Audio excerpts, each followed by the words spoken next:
እሺ ወንድማችን ማልበስ ሞትን ዲያቆን ብሩክ አለሙ። ጥሩ የስራ ድርሻው ምንድን ነው? እዛ አካባቢ እዚህ አካባቢ ላይ ያው ተዘዋዝረን ያው ህብረተሰቡን ስብከተ ወንጌል እንሰጣለን። የተለያዩ ገጠር ቤተክርስቲያናትን እየዞርን እናገለግላለን። ከምታገለግሉበት አብያተ ክርስቲያናት አንደኛ ይሄ ማን ይባላል? ይሄ ደብሩ ይሄ ደብር የዶርዜ ጠገቻ መስቀለ ኢየሱስ ቤተክርስቲያን ነው የሚባለው። እንግዲህ ቤተክርስቲያኑን እንደሚታየው ይኸው እንግዲህ ብዙ ችግሮች ያሉበት በቀርጣ ተሸፍኖ ጣሪያውም አጭር ነው።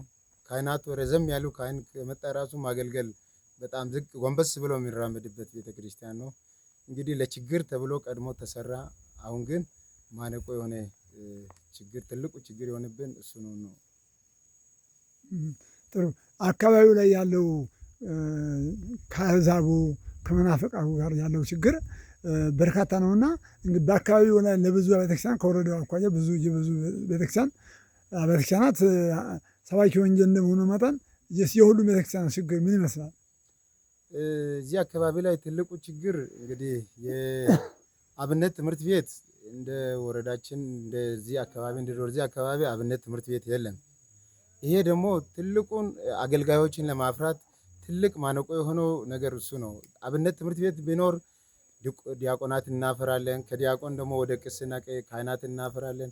ነገር ግን አሁን ባለበት እያለ በቋንቋ ራሱ ለመስበክም የቋንቋ ስብከተ ወንጌል ለመስጠት ስብከትን ለመስጠት ራሱ በጣም የተቸገርንበት እዚህ አካባቢ ላይ ትልቁ የስብከት ዘዴውንም በቋንቋ የሚያስተምሩበት ዲያቆናትን የምናፈራበት አብነት ትምህርት ቤት አለመኖሩ ትልቅ ችግር ነው። እዚህ አካባቢ ላይ እንደኛ ስናይ እንደዚህ ቀበሌና እንደዚህ ቤተክርስቲያን ደግሞ ስናይ ወደ ታች ገጠራማ ገጠር ቤተክርስቲያን ስለሆነ ዳር ላይ ያሉ ሰዎች በብዛት ደግሞ ወደ ምንፍቅናው እየተጎተቱ ነው ያሉት። ይሄ ከምን የመነጨ ነው?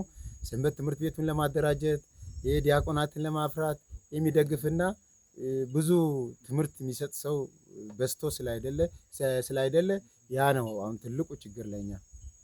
ስለዚህ አሁን ለአብነት ትምህርት ቤቱን ለማስፋፋትና የሰንበት ትምህርት ቤቱን ለማስፋፋት ምን አይነት ድጋፍ ትፈልጋላችሁ?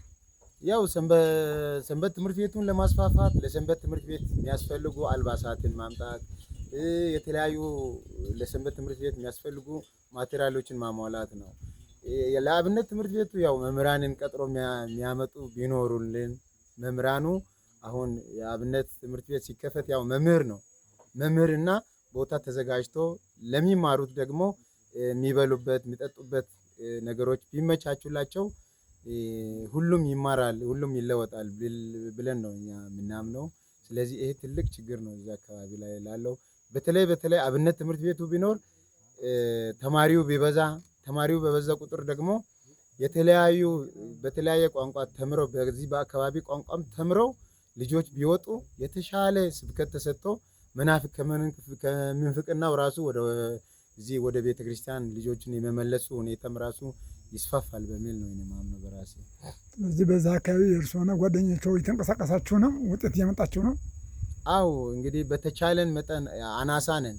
ያው የምንማርበትን ቦታ ስለሌለ ይህንንም በአባቶች እግር ስር ቁጭ ብለን ኮሌጅ ዩኒቨርሲቲ ስንሄድ ማህበረ ቅዱሳኑ በሰጡን መልእክቶች በቃ እነሱን ይዘን መተን ያው ማህበረሰቡን እያገለገልን ነው ያለነው።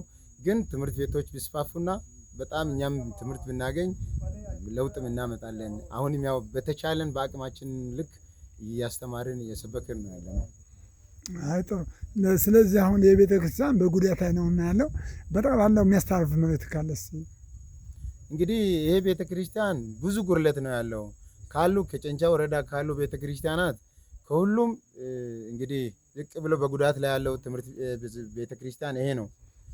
ሰው መጥቶ ዝም ብሎ ቢያይ ራሱ ያዝናል። ይህንን ቤተ ክርስቲያን እውነት ሰው እንዲሁም ቆሞ እንደው ከፍ ብሎ ማየት ይቅር ቆሞ ራሱ ለመቆም ራሱ የሚቸገርበት ቦታ ነውና ስለዚህ ይህንን ቤተ ክርስቲያን ህንፃ ለመስራት ህንፃ ኮሚቴዎችም የተነሳሱ ነው። ሰበካውም ህብረተሰቡም በጉልበት ለመርዳት የተነሳሳ ነው።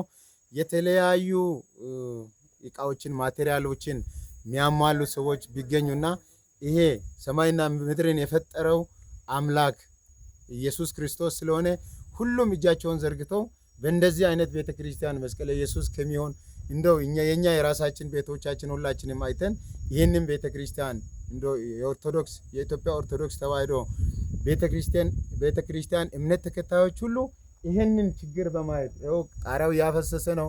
ቅድም ካህናትም ያወሩ ነው። ጃንጥላ ይዞ ነው ታቦቱ መንበሩ ላይ ጃንጥላ ይዞ ነው ክረምት ላይ የሚጠቀሙትና ይህንን ህዝቡ አጠቃላይ በማየት የኛን ድረስልን ጥያቄ ነው እኛ የምንጠይቀው። እኛ እዚህ አካባቢ ለማገልገል ስንመጣም በጣም ያሳፍረናል። ከሌላው አካባቢ ጋር አይነጻጸርምና ለዚህ ሁሉም እጃቸውን ቢዘረጉ በእግዚአብሔር በመስቀል ኢየሱስ ስም እንለምናለን እንጠይቃለን ነው የምለው።